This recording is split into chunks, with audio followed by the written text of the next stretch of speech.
Hawak ko ang cellphone ko ngayon. Akala ng iba simpleng cellphone lang ito, pero para sa akin parang maliit na kahon ito na puno ng sekreto. Nandito ang pictures ng pamilya ko, mga chats na personal, mga password sa account, at minsan pati mga pangarap nilalagay ko online.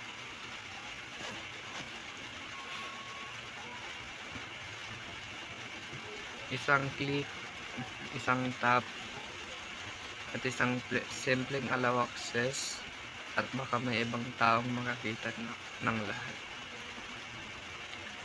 Nakakatakot, diba?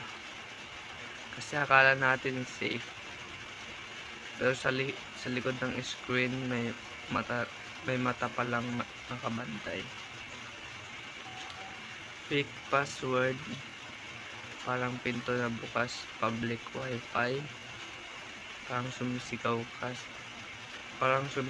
ng come in. Oversharing,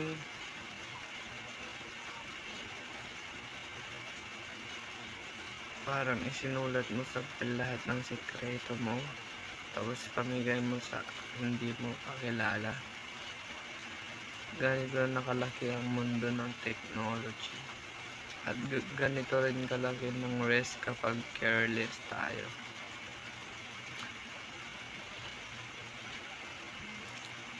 Pero may choice tayo. Choice na maging maingat. Choice na protektahan ang sarili. Choice na piliin ng privacy at security. Privacy is not just a setting. Hindi lahat ng siya button na on or off. Privacy is a protection. Security is a safety.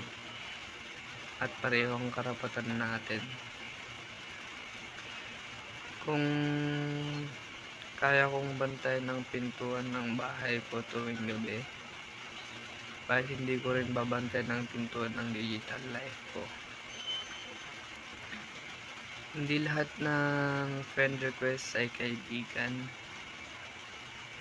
Hindi lahat ng link ay ligtas. Hindi lahat ng nakangiti online ay tunay. At kailangan maging mapanuri. Kailangan maging alerto. Kailangan maging responsible.